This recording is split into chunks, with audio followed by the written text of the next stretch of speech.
Welcome to another episode of Uncomfortable Conversations with Emmanuel Acho. The last time I was joined by this incredible woman was to make what was at the time the biggest announcement of her life, that she would become America's next bachelorette. Well, today I'm joined again by the very special Katie Thurston to make what's now the biggest announcement of her life, that she has stage 4 breast cancer. Now, Katie, you've given me the permission to have a raw, authentic, fully vulnerable conversation for the first time in this show's history. I would suggest that nothing's off limits. Absolutely. So with that being said,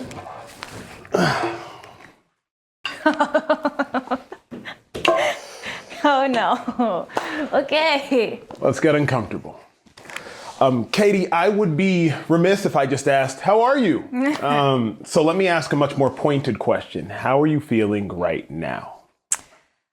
I feel very mixed. I feel, I know we're about to deep dive into this conversation, so it kind of opens wounds that I think I've been maybe suppressing a little bit. There's been so much change happening just week after week with my diagnosis. So it's very inconsistent. You know, I'm not very grounded. I'm very like high highs and low lows. Yeah. We will get to the cancer momentarily, but I want to start with something I found interesting. When I was going back through your Instagram page, trying to keep up with all of the diagnosis updates, I saw that there is no remnants of like anything bachelorette related there at all. Why is that? You know, it was a chapter in my life and I'm very thankful for it, but I was ready to move on and figure out my own identity. I never wanted to always be known as the Bachelorette. You know, there was a moment of time where I wanted to be maybe a comedian. And even now I'm like, what is my purpose? I joke that, you know, this cancer kind of landed in my lap and I was like, I wanted a podcast. I did not want this, you know, but it's the cards I've been dealt at this time and this is my new chapter. But yeah, I've tried to move on from it a little bit and not make it my identity and not hold on to it for opportunities. You mentioned the cancer. A lot of people from the franchise have reached out. I saw Kaitlyn Bristowe. I think I saw Claire, even your ex Blake. Like, oh yeah. What is your message to them? Have you spoken to any of the people that have reached out? Have you been able to? Like, what's your message to the franchise of people that have expressed love to you? Oh, it's been, I want to say shocking, but not. I mean, the group of guys I had were amazing. My hosts were amazing. The Bachelor franchise as a whole, as people who've gone through it, we're all part of this, you know, unique bond that will forever be there. And so, yeah, I've been able to reach out to them. We have a Bachelorette group chat that's still very much active and people reach out through that. So it's been great. You know, it's refreshing to see that while I was just a very small moment in some of these people's lives, that they still felt compelled to reach out and send their support. Was there one specific message that like made you cry? Was there one specific person who said one thing that you needed at that one moment? If so, what was it? You know, I don't know that I could say that. Maybe Blake. Blake sent a video message, which is true Blake form. It was just very personal and thoughtful, and he probably knew me the best of the men that I dated on the show, obviously. Were you surprised by the message? I wasn't. Blake and I had a very healthy connection, even when things ended, and he's a great guy, so it's very within his character to reach out, and especially the way that he did. Yeah. I will say the one that kind of stood out a little bit was Michael Allio, because his wife passed from breast cancer. And I never really fully dove into that until now, given that she was like around my age when she passed away and she had just had her son. And that one just felt a little different this time around. You went on the show to learn about yourself. You went on the show to find love. What would you say that The Bachelorette and being The Bachelorette taught you about love?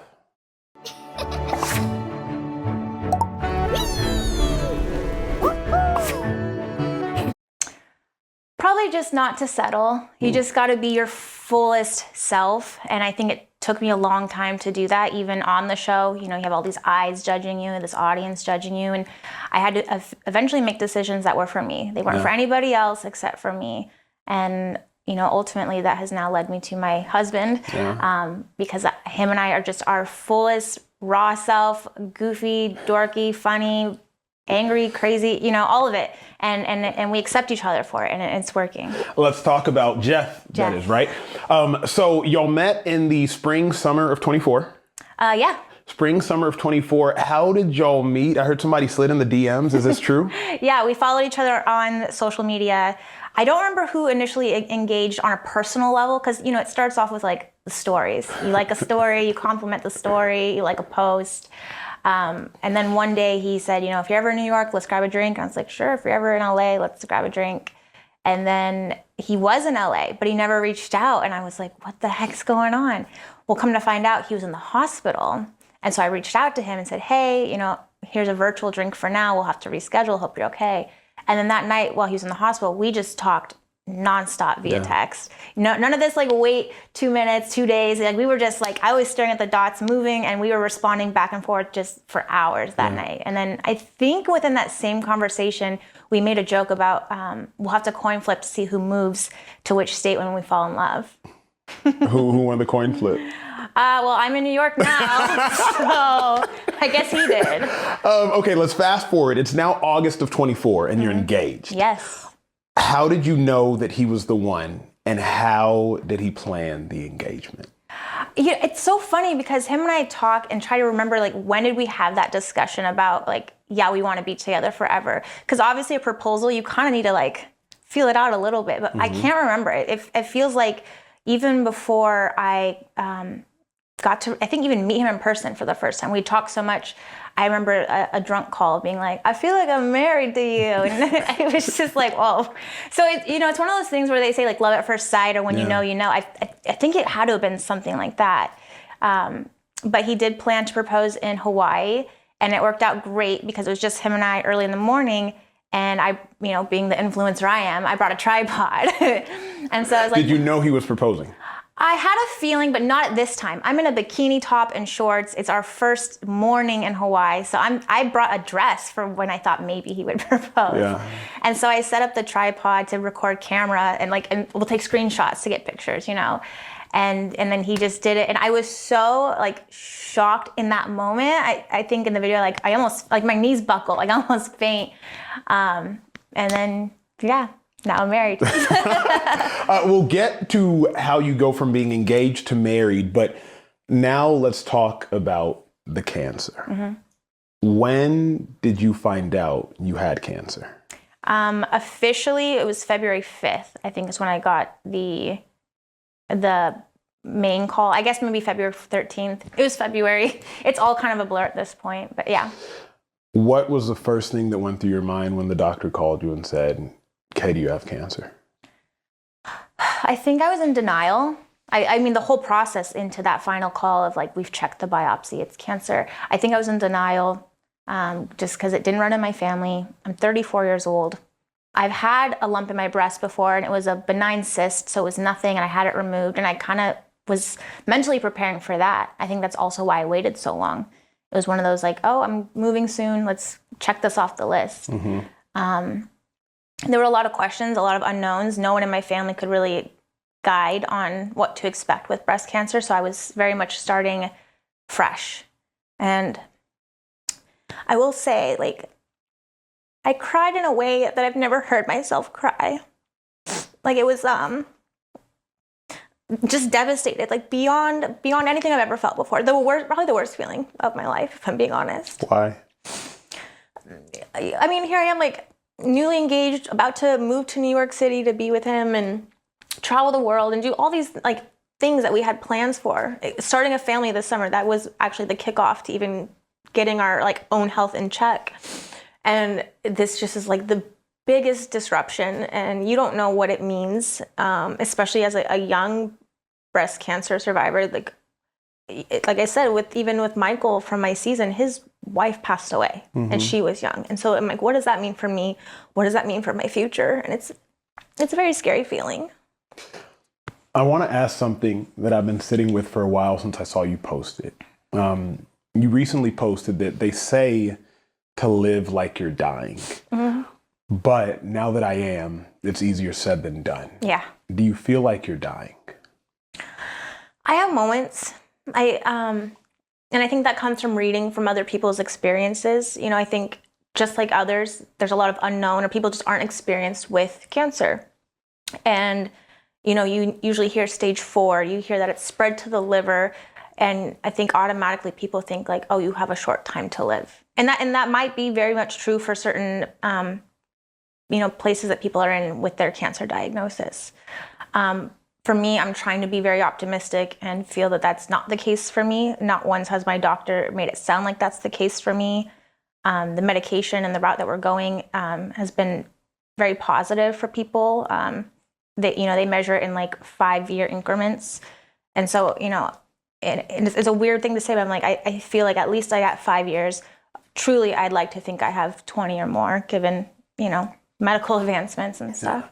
Do you ever grieve the life you dreamt of living? Hi, I'm Melora Hardin. You might know me from The Office. I'm here to tell you about my new favorite game, Coin Master. I don't know. I'm still processing, I think. I still think I'm processing.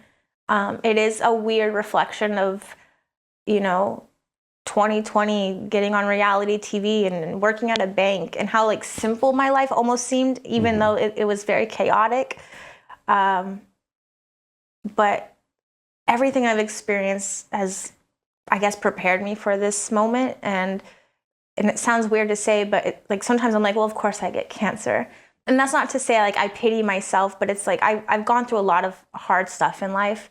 And this is just another battle, and that's fine, because I fucking win battles. I fight so hard, and this will be the hardest battle of my life for sure. But I've never thought I wouldn't get through it. I've never thought that I would not see the other side, and so that's what I'm hoping to do. I trust you will as well. Take me back for one moment, because I just remembered. Is it true that you said you found a lump in your breast in the summer of 24, but you didn't see a doctor until January of 25? Why is that?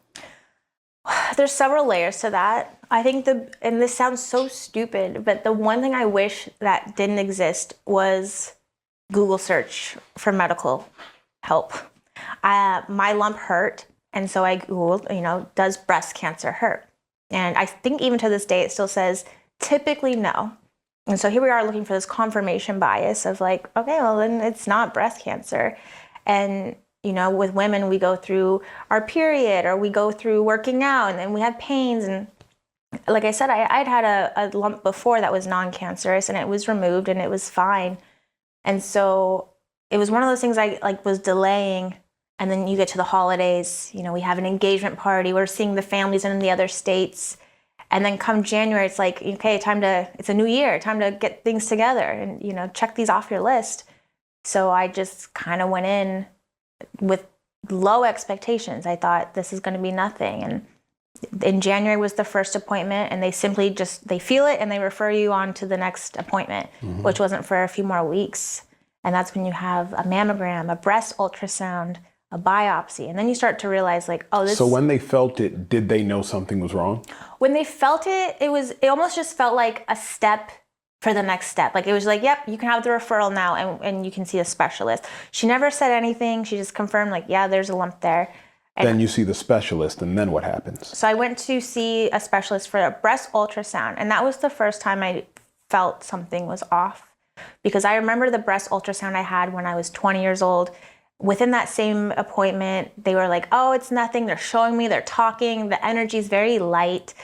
They were so confident about it. And in my appointment, the technician is quiet. And you can hear every time she's taking photos. It's just like the silence is so loud, and it's just like beep, beep. And she's not saying anything. And I'm a big energy person. I felt it. I just felt it. And I remember laying there, and I was crying because I just knew. You were crying at the moment? Mm-hmm. Before they said anything, I felt it. I just had a feeling something was not right. And they said, well, can you stay for a mammogram today? And I'd never even had a mammogram. I said, okay. And so I go in, and it's a new person, and she doesn't even know what's going on. She's so casual about it. I'm sobbing. She's like, oh, it's going to be okay. It's fine. And she's not realizing no, we're doing this because I think there's cancer. And then in that, same appointment, they're like, okay, wait, we want to see if we can squeeze you in today for a biopsy. So now I'm realizing oh, this is very serious. They couldn't get me in. And so I remember asking them at the time anyway, in the world of cancer, what's 6 weeks? Because we were going to be leaving. We were supposed to be, doing this world traveling together with Jeff. And they said, well, if you were my sister, if you were my daughter, I would tell you you should stay. So I said, okay. And so I get the biopsy just before we left for Hawaii. And then February 13th, I got the call that it's cancer. And then I have to decide, am I continuing care in California? Am I going back home to Washington where I have family while Jeff tours? Do I go to New York, which was our plan initially, but at this point now it's a whole month and a half earlier. And thankfully we ended up making the decision to transfer care to New York, which was a whole process of reestablishing all your testing, getting a whole new insurance set up, moving, going through this process basically all over again. Now, you said February 13th you find out you have cancer, but notably February 14th is Valentine's Day. So how did you spend your Valentine's Day 2025? Well, Jeff had a show that night, and so I was mainly in the green room, just processing. I wasn't really in the mood to really do much, given everything that we were going through. And I remember just like scrolling and you see all these and when we talk about feeling bad for yourself, that was probably a day I felt a little bad for myself. You're just scrolling and seeing all these couples post all their happy Valentine's Day love stories. And I'm over here sitting I don't even know what our future is about to be. And we didn't do much.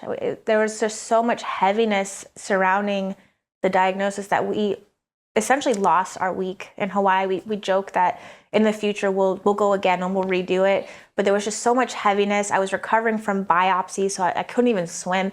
That Hawaii just felt like a wash. And it was just like a place where I'm, in this different time zone, calling this insurance company in New York, trying to set up medical appointments. It was very hectic at that week. What's been the scariest part of the cancer diagnosis for you?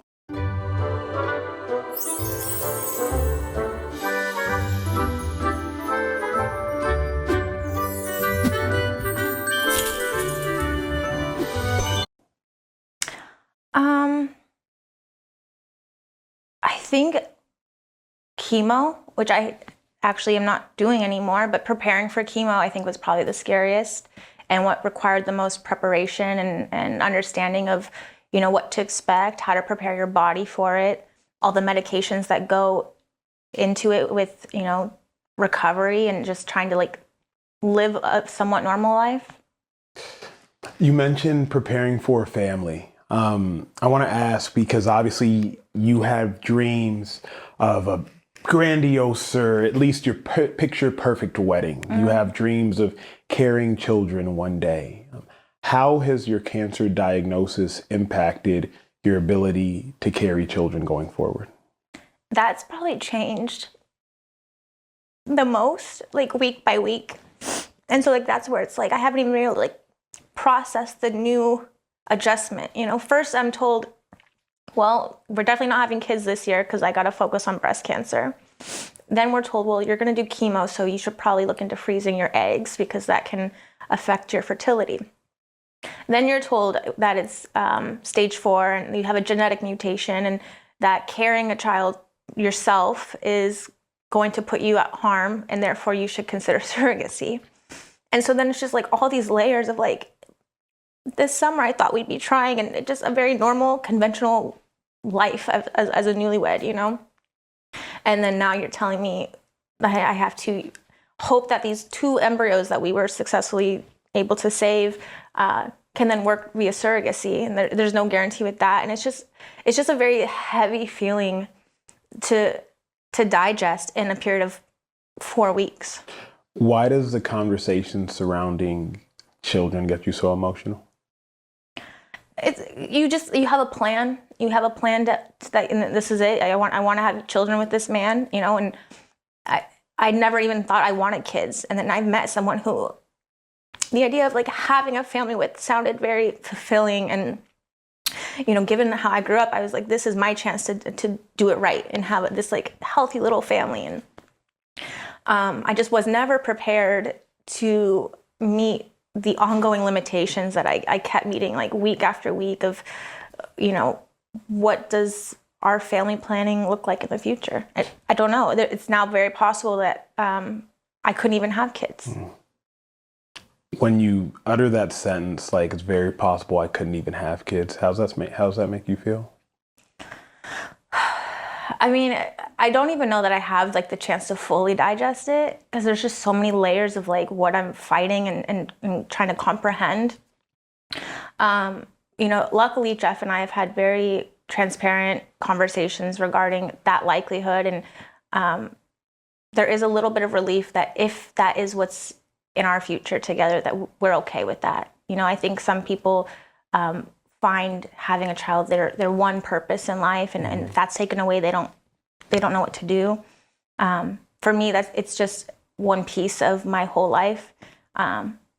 It would be a disappointing moment, and there's other opportunities if being a parent is important to me, but that's like a whole nother bridge to cross at that time. You mentioned 2 successful embryos. So I'm assuming you went through the IVF process. Can you take me through that process? Yeah, IVF is something I think people aren't talking about enough either. Just because a lot of women are waiting to have children. And by the time they do, sometimes that's when they start doing IVF because they're having difficulties. And so for us, we did only 1 round. Why did you do IVF? Initially, we thought I was going to be doing chemo. So we paused, thankfully, treatment to pursue IVF first. And so what's involved with that is a lot of hormones into your body. Your body needs to be prepared for a retrieval of your eggs. So you can't be on chemotherapy at that time. Once you do start chemotherapy, it impacts whatever remaining eggs, your embryos, your fertility. So you want to be proactive in the event that by the time you're done with chemo, there's nothing left. So Jeff and I took about 10 days to do IVF, which meant hormone shots every day, blood draws every other day. They were able to then retrieve 17 eggs, but there's a whole process to get to the embryo stage, which involves how many of those are successfully fertilized. I think we got down to 6 that were successfully fertilized. How many of those make it to day, I think 5 or 6? 3 made it to day 5 or 6. The other ones just stopped developing. How many of those, after being genetically tested, are good enough to be an embryo? 2. So we went from 17 down to 2 in that one cycle. And to be honest, for some women, they don't even get 2. They don't even get 1. So as much as I want to, mourn the fact that in my head, I'm like, 17 eggs, that's great. Some women end up with nothing at the end. What was the hardest part? And can you take me through your emotional state during the IVF process? Because you had this dream and this hope of, carrying kids your own one day, maybe this summer, and then that completely gets flipped upside down. What was the emotional state you're going through during all of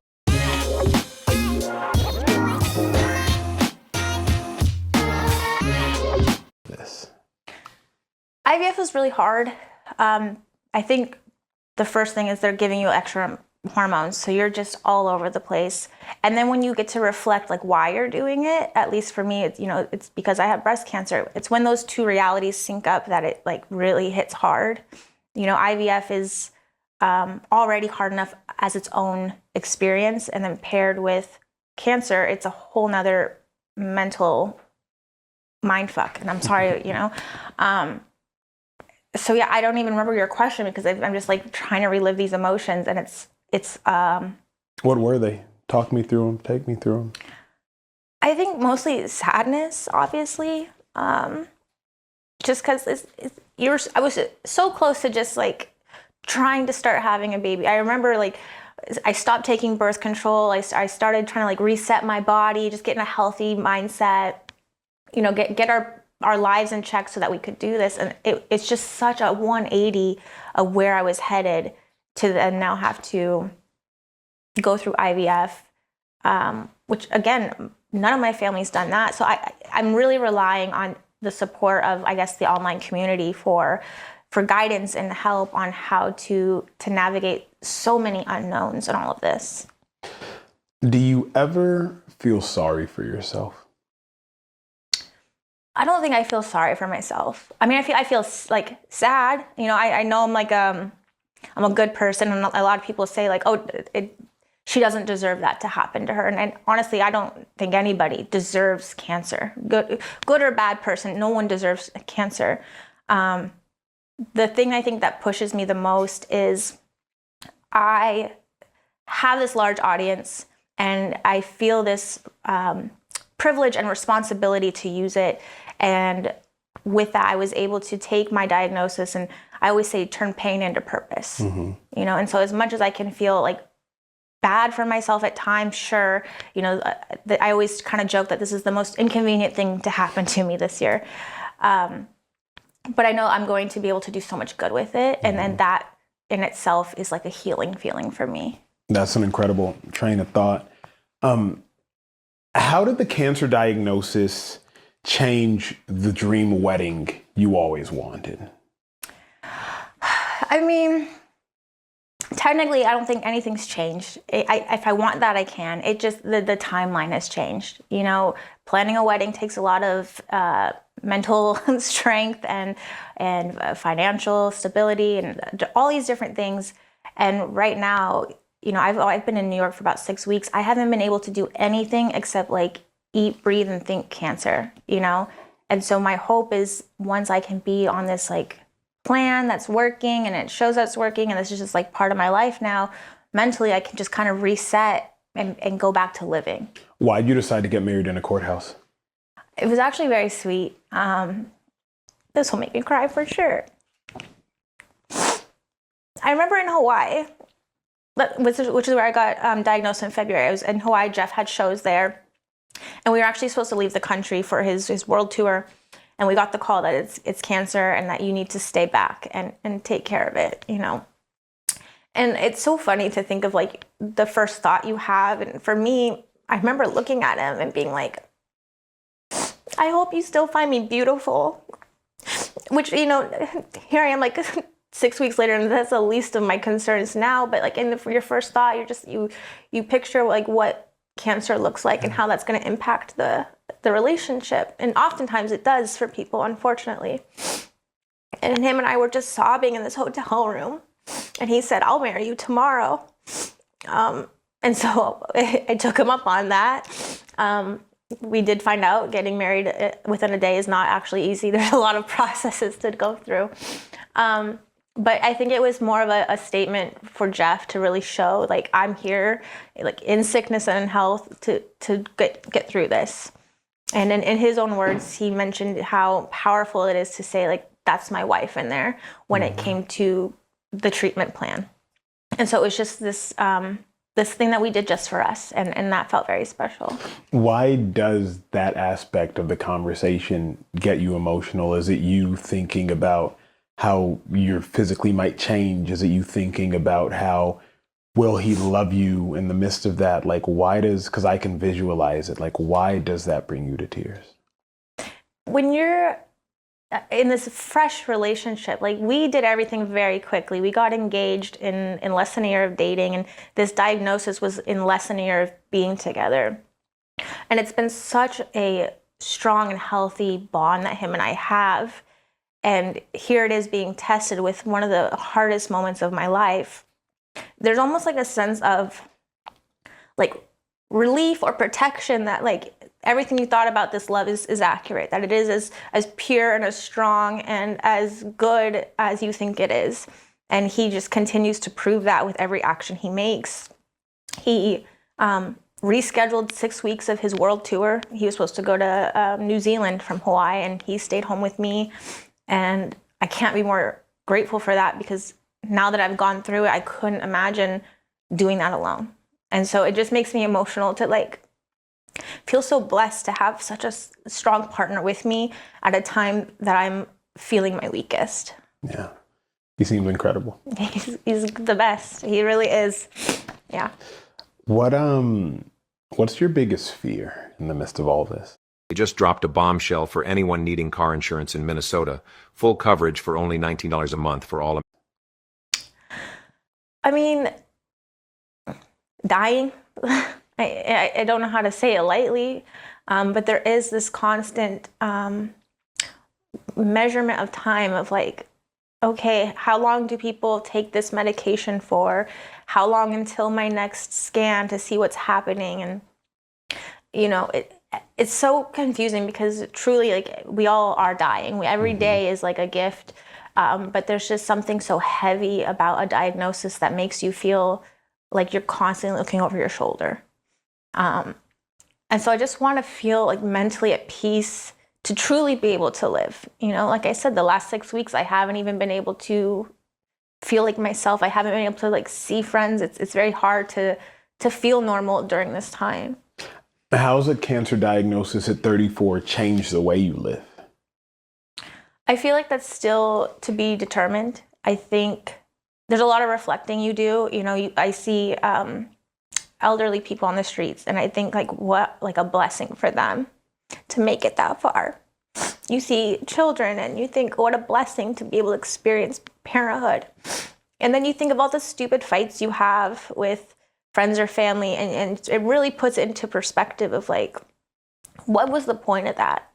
You know, even the beauty standards, I feel like I've shifted. Like I used to think about like weight and cellulite and how I look in a bikini, and now I'm not, I couldn't care less about any of that. You know, I'm so far removed from what isn't important, and it really, I think, puts things into perspective. What could you care most about right now?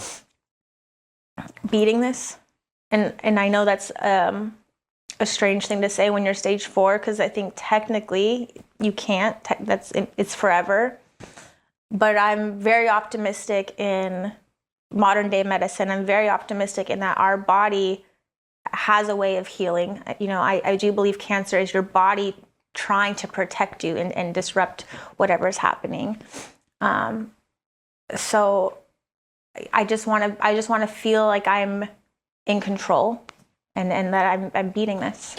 What can someone who's trying to support someone going through cancer, what can they do? I know, like, at the end of the day in sports, you know my background, your coach can't go on the field with you.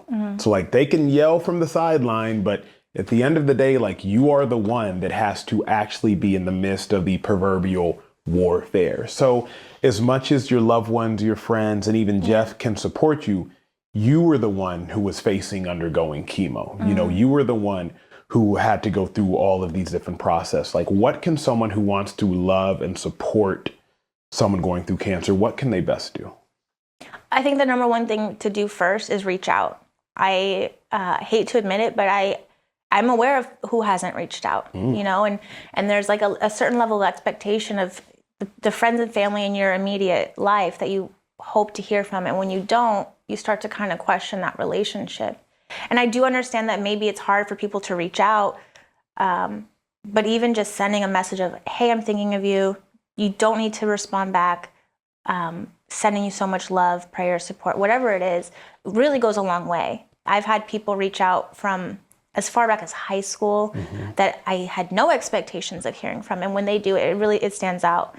And like I said, when someone in your more immediate circles doesn't, you don't forget that. And that hurts. The other thing I would say is a lot of people, I think, want to say, let me know if you need anything, which I think is very sweet. But what I've learned with cancer is I don't even know what I need right now, but I do need support. And so when you offer something more impactful, like, hey, what's your address? I'm sending you dinner tonight. Hey, I'm swinging by the store. What's your favorite ice cream? Just these little things that take away the decision making on my end, and you're just being proactive and, you know, sending support. And it's funny that those two examples were food, because honestly, I think that is a big one. You are trying to almost like meal prep, but then go to these appointments and do all this research. And to me, at least, a dinner goes so far for me in a day, you know? So those are something that stands out. And then the other advice I give people is don't reach out to a cancer patient and say you know someone who then died from it. We're all aware that is a potential outcome for all of us at the end of the day. It's easier if you say, my sister had cancer, here for you, I've seen it, you know, my heart's with, whatever the words are, but then to follow up and say, she died 3 years ago, that's not going to help my mental state. at all. How are you keeping it together right now? It comes and goes. Like it's very high highs and very low lows, and maybe that balances out to be this grounded. But like I said, in private, it's a very different story. It's hard to watch yourself in a way you've never experienced. Like I'll look in the mirror and I'll say, is this the cancer? Like, do I look this way because of the cancer? Am I tired? Is this just aging? You start almost looking at everything under like a microscope, and you're irritable. Like, is this the medication? Is this just normal life? Like, it's exhausting. But you have to have the right mindset to make it out. I think mindset is everything, and I think that's the biggest thing I'm trying my best to do is just look forward. You know what I struggle with in life is like trying to understand how things can be so great and things can also be so challenging. I was thinking about your life. You were on The Bachelor, then you were the Bachelorette. In searching for love, you get engaged, find the man of your dreams. You have cancer. You have to get married in a courthouse, IVF. I was wondering, and you've given me the permission to ask anything, would you trade all the good away to also get rid of the bad? I don't think you can. I don't think you appreciate the good without comparing to the bad. It's kind of like, and it's a cheesy line, but I've always heard it. If you don't get the rainbow without the rain, and I think, how do you know, for example, that Jeff is such a great husband without having experienced all the bad relationships before? How do you appreciate your health without overcoming an obstacle in your health and getting to that finish line on the other side? So as much as it's easy to feel like you want to trade in and switch things around, your appreciation for the good comes from all the bad that you experienced. And so I would live it all over again and be in this exact chair in this exact moment. Really? I feel like someone who's gone through what you have gone through just knows more about life than someone like me. I just feel like you've had to look death in the face and say, I'm going to beat you, at least for now. Because like you said, death awaits all of us. What's the biggest lesson a cancer diagnosis at 34 has taught you about life?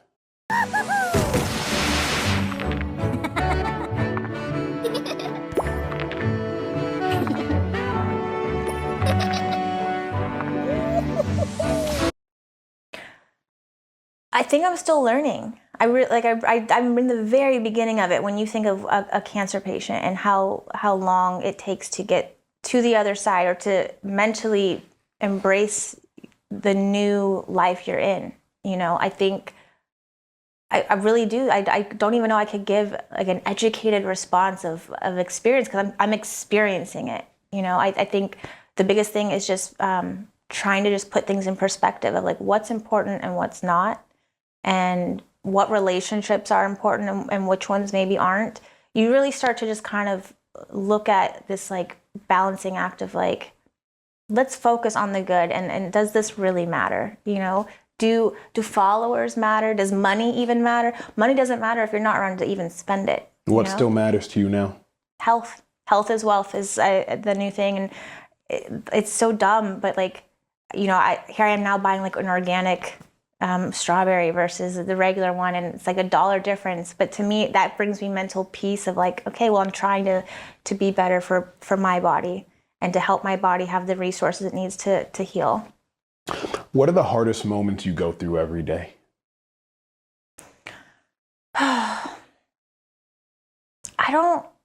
Nothing stands out as the hardest.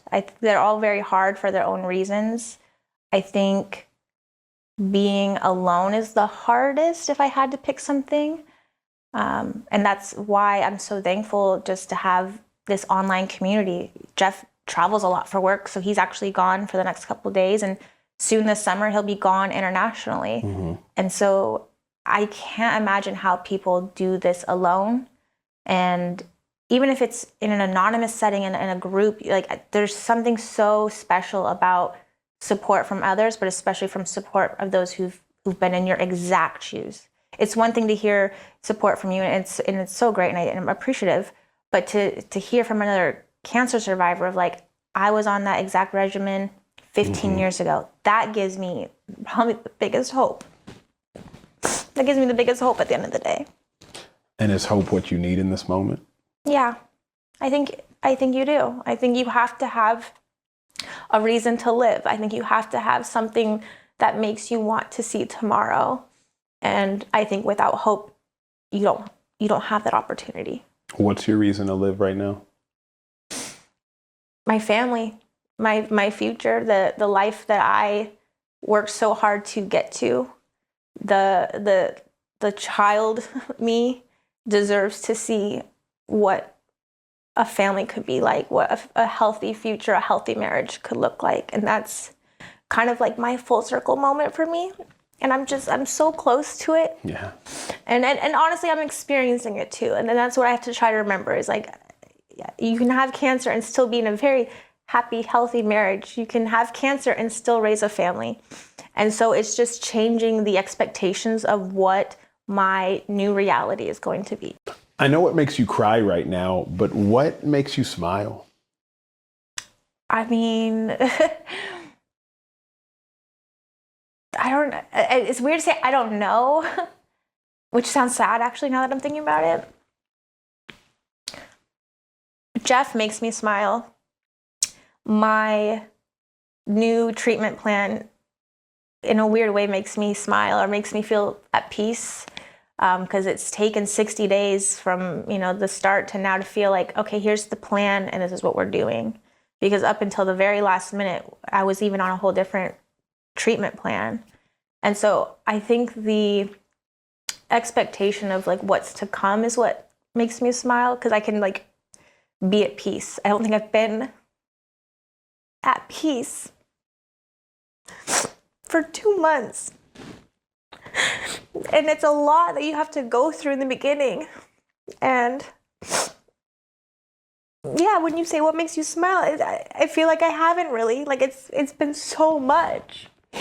It's been so much.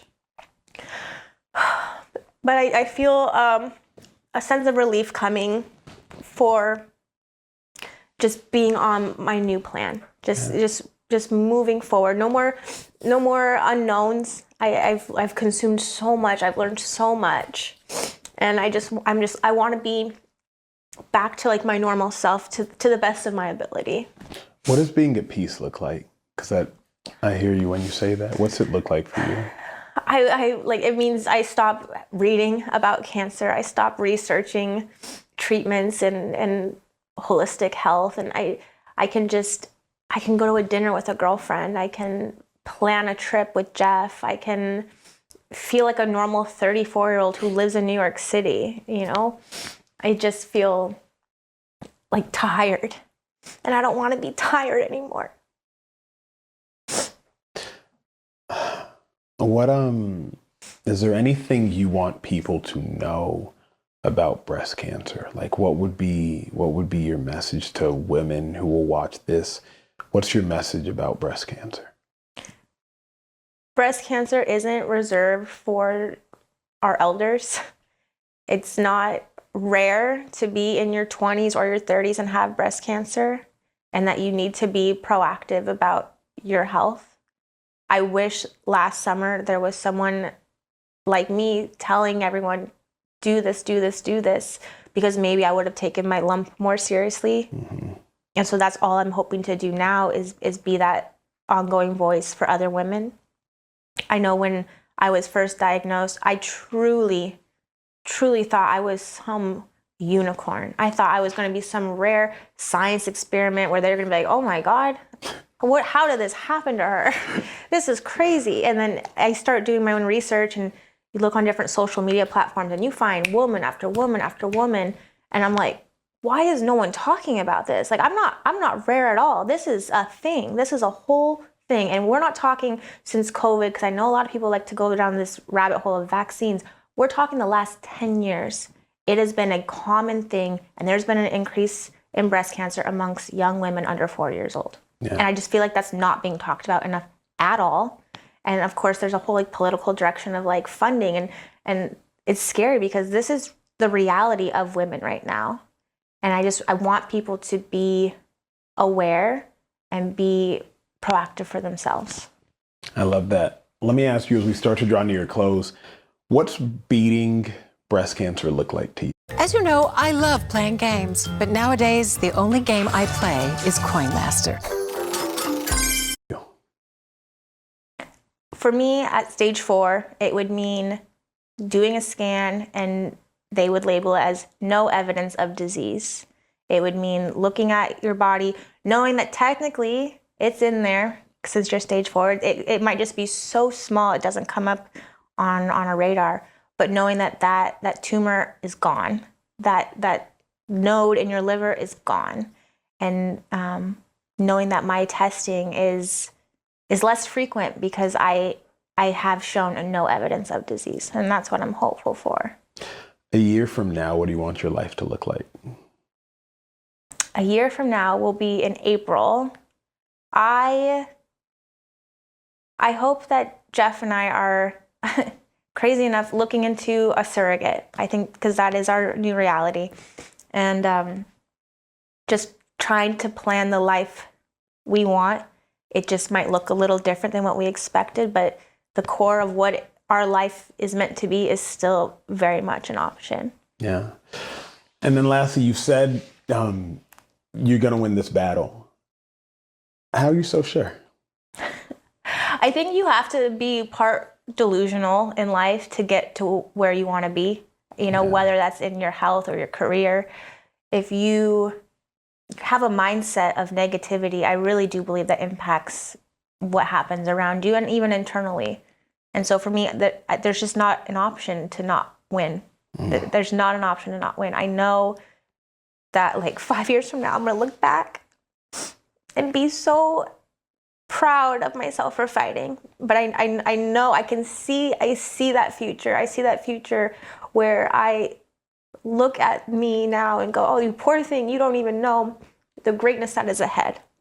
And that's what keeps me going. Well, I just want you to know I'm incredibly proud of you right now. Thanks. I'm proud of you for sitting in this chair, proud of you for having this conversation. I'm proud of you for being vulnerable with your hundreds of thousands and millions of followers. What you're going through, I genuinely can't imagine, not in a figure of speech, but the words that you're sharing, the life that you're living, and the way that you're living it is going to be a testament to so many people. And then a year from now, we're going to sit down and have this same conversation. I look forward to that. I really do. Thank you, Katie. Thank you all for tuning in to another episode of Uncomfortable Conversations with Emmanuel Acho. Studies show that 1 in 8 women will be diagnosed with breast cancer. So remember, the best care is preventative care. And if anyone in your life is dealing with cancer or any other hardship, always show up the best way you know how.